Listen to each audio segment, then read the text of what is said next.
Hello दोस्तों, आपका स्वागत है हमारे YouTube चैनल पर। मैं एक संग आपको कराऊंगा पार्टनरशिप। ये पार्टनरशिप का चैप्टर सभी प्रतियोगी परीक्षाओं के लिए बहुत ही इंपॉर्टेंट चैप्टर है। इस चैप्टर के लिए बहुत आसान और शॉर्ट ट्रिक द्वारा हल कराया जाएगा। जैसा कि ये क्वेश्चन है, ए ने 25,000 रुपए निवेश करके एक व्यापार शुरू किया। 3 माह बाद 30,000 रुपए की पूंजी के साथ 20 में शामिल हो गया।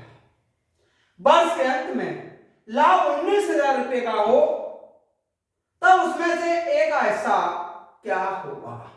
तो सबसे पहले यह पता करें दोस्तों कि वास्तव में ए और बी को जो लाभ दिया गया है, उस लाभ में ए और बी का अनुपात कितना होगा।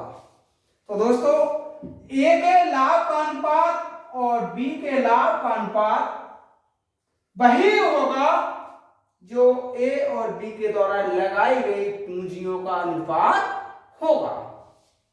ए ने 25,000 रुपए निवेश किए। ए ने 25,000 रुपए निवेश किए, लेकिन लाभ वर्ष के अंत में हुआ है, तो इसका मतलब ये 12 महीने तक लगे रहे। फिर क्या हुआ? 3 माह बाद भी 30,000 रुपए पूंजी लगाकर शामिल हुआ। तो 3 माह बाद शामिल हुआ, तो इसका मतलब भी इस पूंजी में 9 माह तक शामिल रहा है। अनुपात कितना होगा? यह होगा 25 गुणा 12, 30 गुणा 9, 5 छंग 30, 5 पंजे 25, 6 दूनी 12, 10 अनुपात 9। इसका मतलब ए और बी के जो लाभ हुए थे, उनमें 10 अनुपात 9 का अनुपात था। क्वेश्चन ने कहा वर्ष के अंत में उसका लाभ 19,000 रुपए का हुआ, तो ए का हिस्सा क्या होगा? तो दोस्तों, ए का जो लाभ होगा, ए का अनुपात 10, डिवाइड कर लीजिए इनका योगफल 10 और 9 19, गुणा कर लीजिए टोटल लाभ जो भी दिया है 19,000। ये होगा 10 गुणा 1,000 और ये होगा दोस्तों 10,000 रुपए। क्वेश्चन ने कहा था बताइए ए का हिस्सा क्या होगा? तो दोस्तों, ए का हिस्सा 10,000 रुपए होगा। नेक्स्ट क्वेश्चन है दोस्तों, दो दोस्त ए और बी ने क्रमशः 1,500 और 2,500 रुपए व्यापार में निवेश किए। कुल लाभ 800 रुपए हुआ, जिसमें से आधी राशि को, यानी 800 में से आधे 400 रुपए को बराबर बराबर बांट लिया। तो इसका मतलब प्रत्येक को 200 रुपए मिल गए, तथा शेष राशि निवेशित पूंजी के अनुपात में बांटी। ए को कुल कितने रुपए मिले? सबसे पहले ये देखो, सबसे पहले ये पता करते हैं दोस्तों कि इनके निवेशों में अनुपात कितना रहा होगा। तो ए और बी के जो निवेश का अनुपात होगा, ए ने 1,500 रुपए लगाए और बी ने 2,500, यह होगा 3:5। अब ए को कितने रुपए प्राप्त होगा? तो ए का जो लाभ होगा, ए का अनुपात 3, डिवाइड करते हैं इसके योग से 5 और 3 8, गुणा 4, ये 800 रुपए था, जिसमें से आधी राशि तो उन्होंने बांट ली। तो दोस्तों, आधी राशि कितनी बची? 400। ये हुआ 150 रुपए। ए को 150 तो निवेशित पूंजी के अनुपात में मिलेगा, और 200 रुपए उन्होंने आधा आधा बांट लिया था, तो 200 रुपए वहां से भी प्राप्त होगा। तो ए का कुल लाभ होगा 150 निवेशित राशि का अनुपात वाला, 200 रुपए जो उन्होंने 800 में से आधे रुपए ली, 400 रुपए को आधा आधा बांटा था, तो 200 रुपए आया था यहाँ पर। ये होगा 350 रुपए। तो दोस्तों, ए को कुल 350 रुपए का लाभ होगा।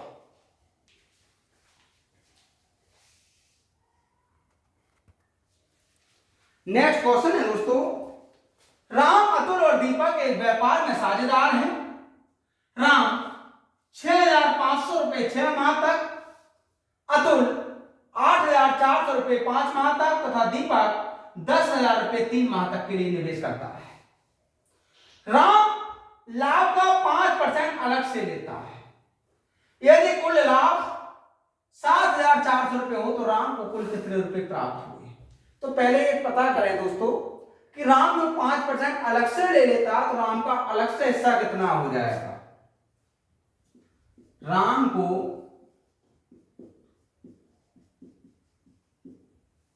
अलग से प्राप्त राशि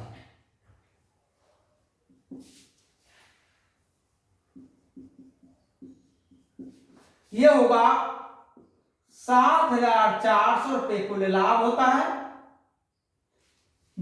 इस लाभ का 5% वो अलग से लेता है। 5 और 20 2 5 7 35 2 37 370 रुपए। तो राम जो उसे पूंजी के अनुपात में निवेश मिलेगा उस निवेश से भी 370 रुपए अधिक ले लेता है। तो दोस्तों 7,400 रुपए में से 370 रुपए तो उसने पहले ही ले लिए। अब शेष कितना बचा? शेष लाभ रहा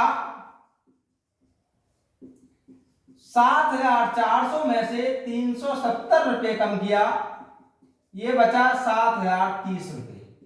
अब जो निवेशित राशि रही वो 7,030 रुपए रहा। पहले आप देखते हैं 7,030 रुपए जो शेष राशि बची, इसमें से राम का हिस्सा कितना होगा। तो दोस्तों पहले इनकी पूंजियों का अनुपात निकाल लेते हैं। राम, अतुल और दीपक के लाभों का अनुपात क्या होगा?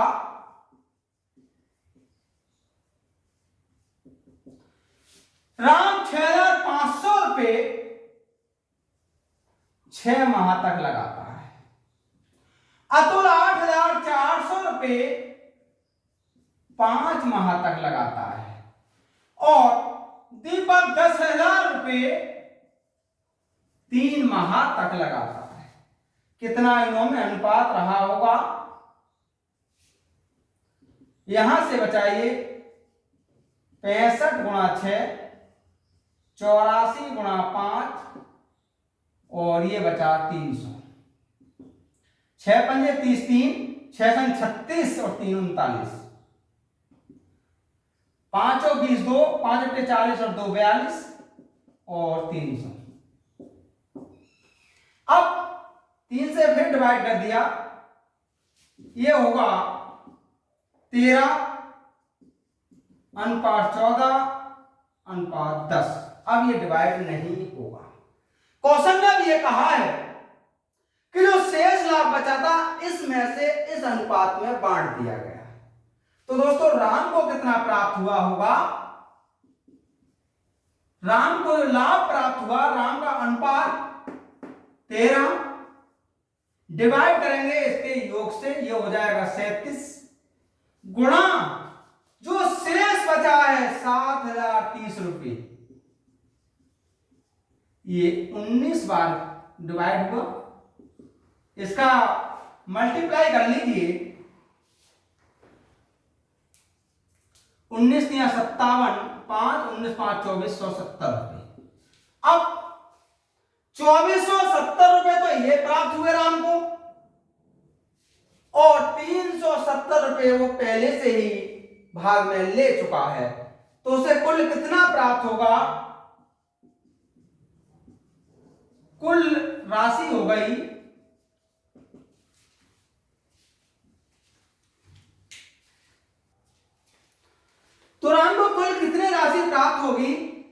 2470 रुपए तो उसे अपने लाभ के मिले, प्लस 370 रुपए उसने पहले ही ले लिए। उसके लिए 2840 रुपए पूरे व्यापार में से प्राप्त हुए।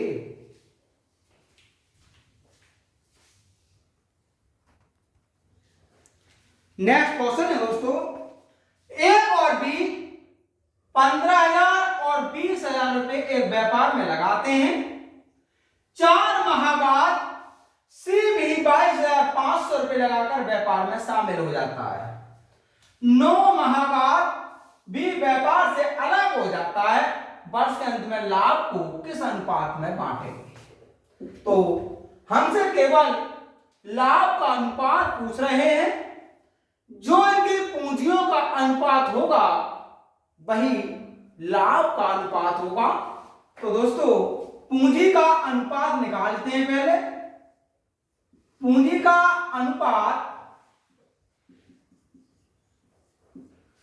ए और बी, ए ने 15,000 रुपए लगाए और ये पूरे 12 महीने तक रहे।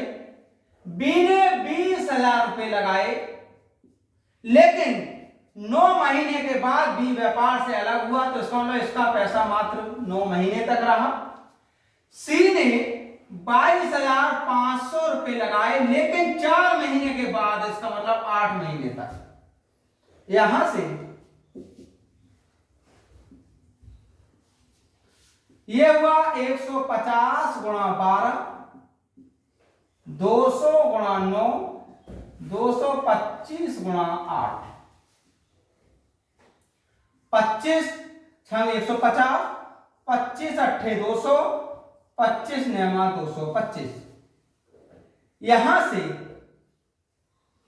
4 दूनी 8, 4 दूनी 8, 4 तिया 12, 6 तिया 18, 9 दूनी 18 और 9 दूनी 18।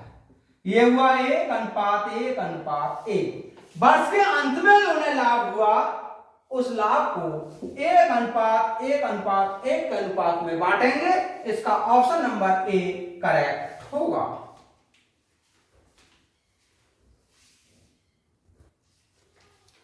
नेक्स्ट क्वेश्चन है दोस्तों, ए बी तथा सी से साझेदारों में एक लघु उद्योग की स्थापना करते हैं। ए कुल पूंजी का 1/4 भाग 1/5 समय के लिए, बी कुल पूंजी का 1/3 भाग 1/4 समय के लिए तथा सी शेष पूंजी शेष समय के लिए लगाता है। यदि कुल लाभ 17,400 रुपए हो तो उसमें से बी का हिस्सा क्या होगा। तो दोस्तों पहले ये देखते हैं कि सी की पूंजी कितनी होगी, शेष पूंजी कितनी होगी।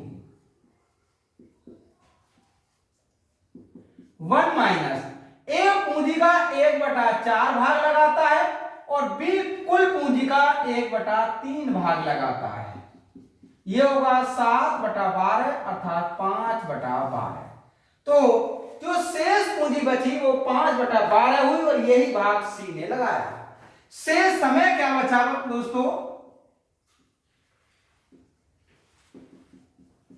ए 1/5 समय के लिए लगाता है और बी 1/4 समय के लिए लगाता है। यह होगा 1 माइनस 9/20 अर्थात 11/20।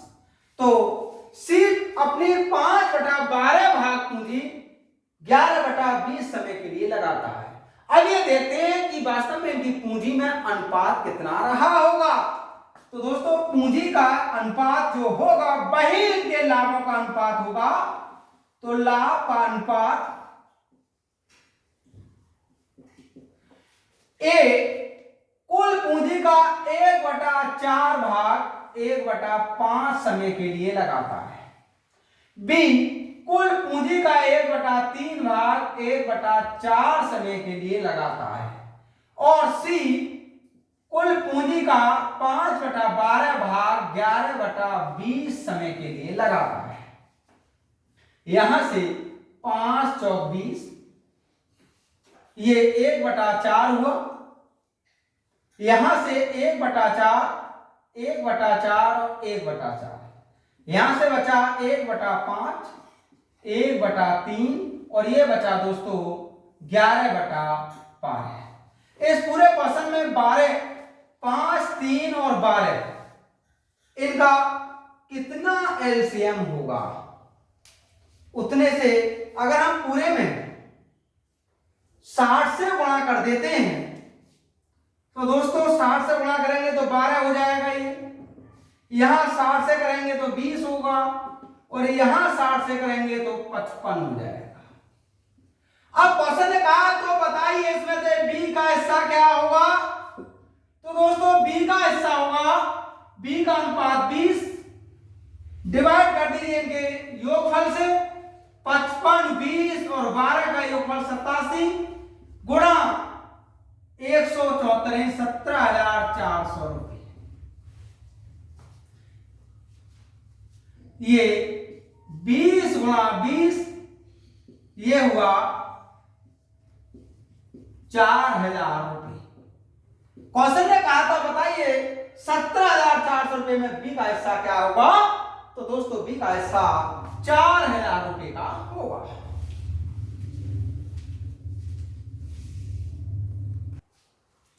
नेक्स्ट क्वेश्चन है दोस्तों, ए और बी एक व्यापार की शुरुआत करते हैं जिसमें वे 60,000 रुपये और 75,000 रुपये लगाते हैं तथा वे 8 महीने और 12 महीने तक व्यापार में रहते हैं।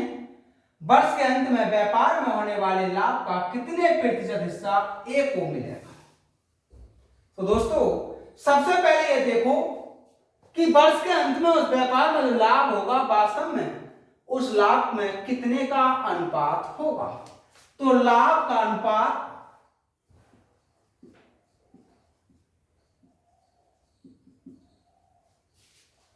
ए 60,000 रुपए की पूंजी लगाता है, वो भी 8 महीने तक। बी 75,000 रुपए की पूंजी लगाता है, वो भी 12 महीने तक। यहां से ये बचा 60 गुणा 8, 75 गुणा 12, 15 पंजे 75, 15 चौका 60, 4 तिया 12, ये हुआ 8:15। इसका मतलब ए और बी को जो लाभ मिला होगा वो लाभ 8:15 के अनुपात में बटा होगा। अब वो कहना चाह रहे हैं कि बताओ ए को कितने प्रतिशत मिलेगा। तो ए का जो भाग होगा, ए को अनुपात 8, इन दोनों का योग कर लीजिए 23 और गुणा कर दीजिए दोस्तों 100 से। इसका सॉल्यूशन कर लीजिए, लगभग 35% होगा। क्वेश्चन ने कहा था बताइए लाभ का कितने प्रतिशत हिस्सा ए को मिलेगा, तो उस लाभ का लगभग 35% हिस्सा ए को मिलेगा।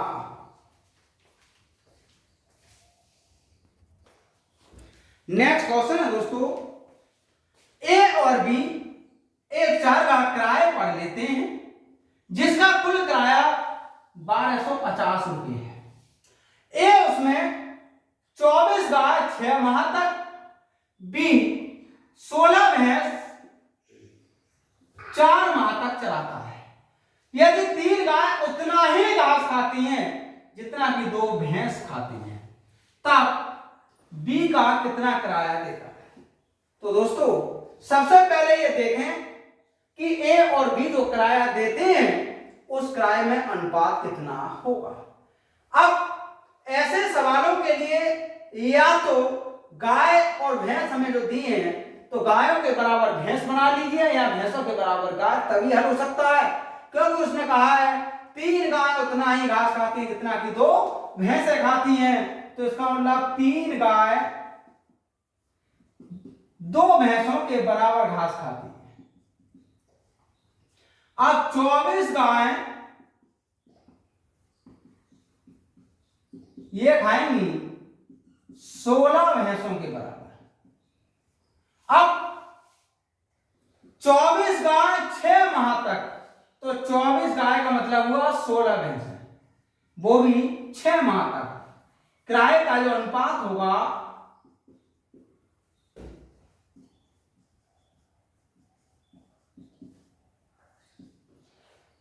सोलह गाय 6 माह तक तथा 16 भैंस 4 माह तक, 16 भैंस 4 माह तक, ये हुआ 3:2। इसका मतलब उनका किराया 3:2 के अनुपात में होगा।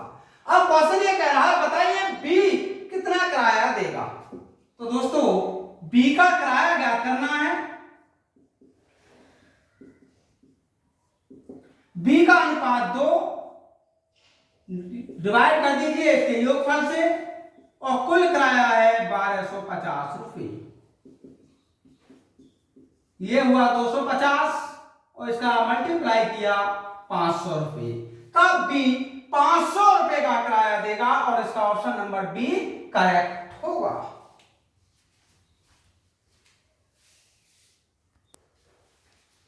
नेक्स्ट क्वेश्चन है दोस्तों, ए, बी और सी 40,000, 48,000 और 60,000 रुपये निवेश करके व्यापार की शुरुआत करते हैं।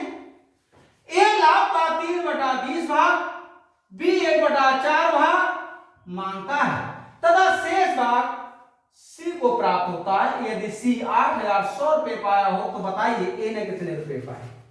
पहले ये देखते हैं दोस्तों कि सी का लाभ कितना हुआ है। तो सी का जो लाभ होगा, ए का लाभ 3/20 है और बी का लाभ 1/4 है। यहां से 20 एलसीएम लिया, 3 + 5 यह होगा 8/20 और ये होगा 3/5। इसका मतलब हुआ कि सी को उस लाभ का 3/5 भाग प्राप्त हुआ था।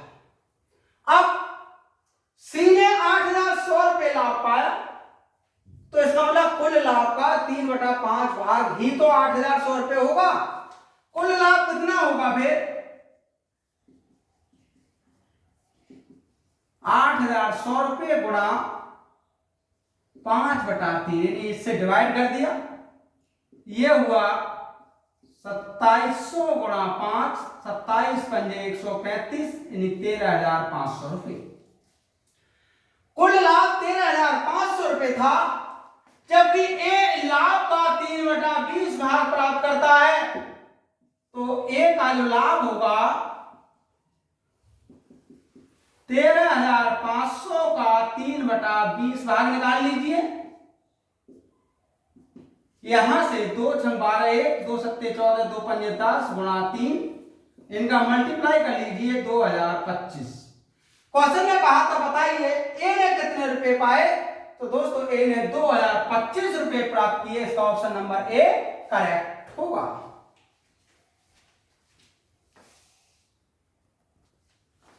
नेक्स्ट क्वेश्चन है दोस्तों, ए, बी तथा सी किसी व्यापार में 5, 6, 8 अनुपात में लाभ प्राप्त करते हैं तथा वे जितने समय तक व्यापार में रहे उसमें 3, 2, 5 का अनुपात था। वे किस अनुपात में पूंजी निवेश करते हैं? केवल इनकी पूंजी के निवेश का अनुपात ज्ञात करना है, हमें यह नहीं पता कि वास्तव में कितनी पूंजी लगाते हैं। तो दोस्तों यदि मान लीजिए ए, बी, सी ए की पूंजी समय का अनुपात 3:2:5 था, तो ए की पूंजी कितने? 3, बी का अनुपात 2 और सी का अनुपात 5। अब ये लाभ का अनुपात होगा 5:6:8, क्योंकि हमेशा उनकी पूंजी का अनुपात लाभों के अनुपात के बराबर होगा। अब हमें एबीसी की पूंजियां ज्ञात करनी है, पूंजियों में क्या अनुपात रहेगा, तो ए की पूंजी अनुपात बी की पूंजी अनुपात सी की पूंजी 5 डिवाइड कर लीजिए ए के अनुपात से, 6 डिवाइड कर लीजिए बी से और 8 डिवाइड कर लीजिए 5 से। यहां से 3, 2, 5 इनका एलसीएम ले लीजिए, 30 होगा। 30 से इसमें मल्टीप्लाई किया 5 × 10, इसमें किया 5, इसमें 30 से किया 6, यह होगा 50:90:48। 2 से डिवाइड कर दें इसे, 25:45:24। क्वेश्चन में कहा था बताइए वे किस अनुपात में पूंजी का निवेश करते हैं, तो ए, बी और सी इस व्यापार में 25:45:24 के अनुपात में अपनी पूंजी को लगाते हैं।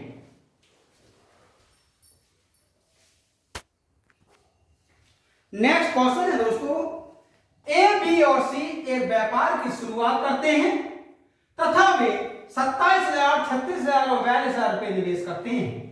यदि वर्ष के अंत में कुल 7,000 रुपए का लाभ हुआ हो तो उसमें से सी का हिस्सा क्या होगा? तो दोस्तों सबसे पहले ये देखते हैं कि इसके लाभ का अनुपात क्या होगा। तब लाभ का अनुपात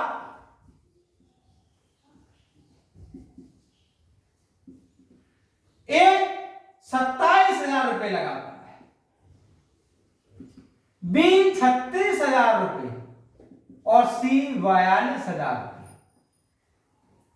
यहां से 27:36:42, 3 9 27, 12 3 36, 14 3 42, इनका अनुपात हुआ 9:12:14।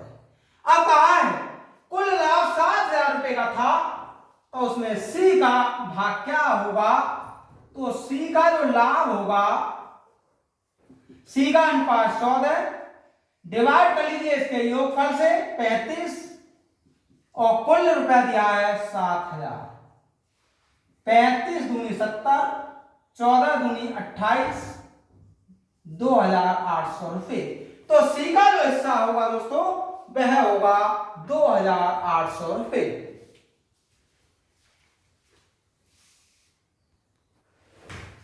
नेक्स्ट क्वेश्चन है दोस्तों, ए तथा बी समान पूंजी निवेश करके एक दुकान खोलते हैं तथा ए 8 माह बाद दुकान से अलग हो जाता है। यदि वर्ष के अंत में कुल लाभ 3,500 रुपए का हुआ हो तो बी को ए से कितने रुपए अधिक प्राप्त हुए? तो दोस्तों ए और बी के लाभ में कितना अनुपात होगा? ए और बी के लाभ का अनुपात ज्ञात करें। पूंजी समान है तो इनके समय का अनुपात ही इसके लाभ के अनुपात के बराबर होगा। 8 माह बाद और दूसरा ए 8 माह बाद दुकान से अलग हुआ तो बी तो 12 माह तक रहा। ये हो जाएगा हमारा 2:3। क्वेश्चन ने कहा कुल लाभ 3,500 रुपए का हुआ हो तो बी को ए से कितने रुपए अधिक हुए? ए और बी में कितने रुपए का अंतर हुआ? ये होगा 3 - 2 डिवाइड इसका योगफल और गुणा कर लीजिए कुल लाभ से। ये हुआ 1/5 गुणा 3,500 और ये हुआ 700 रुपए। तो दोस्तों बी को ए से 700 रुपए अधिक प्राप्त हुए।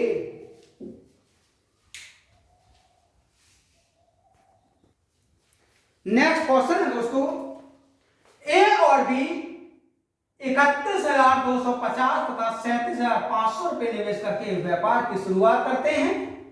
बी 9 माह बाद व्यापार से अलग हो जाता है। यदि वार्षिक लाभ 36,100 रुपए हो तो उसमें से ए का हिस्सा क्या रहेगा?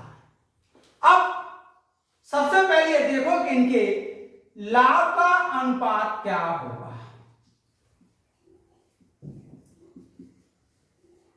लाभ का अगर अनुपात निकालें तो जो इनकी पूंजी का अनुपात होगा वही इनके लाभ का अनुपात होगा। ए ने 31,250 रुपए लगाए 12 महीने तक, बी ने 37,500 रुपए लगाए लेकिन बी 9 महीने के बाद ही व्यापार से अलग हुआ है। यहां से 3125 गुणा 12, 3750 गुणा 9, इसका सॉल्यूशन किया दोस्तों ये 10:9 होगा। तो बताइए 36,100 रुपए में से ए का हिस्सा क्या होगा? तो ए का जो लाभ होगा, ए का अनुपात 10, दोनों का योग किया 19 और गुणा कर लीजिए कुल लाभ से 36,100 रुपए। 19 19 361 और ये हुआ 19,000 रुपए। तो दोस्तों ए को 19,000 रुपए का लाभ होगा। हमारी वीडियोज को लगातार देखने के लिए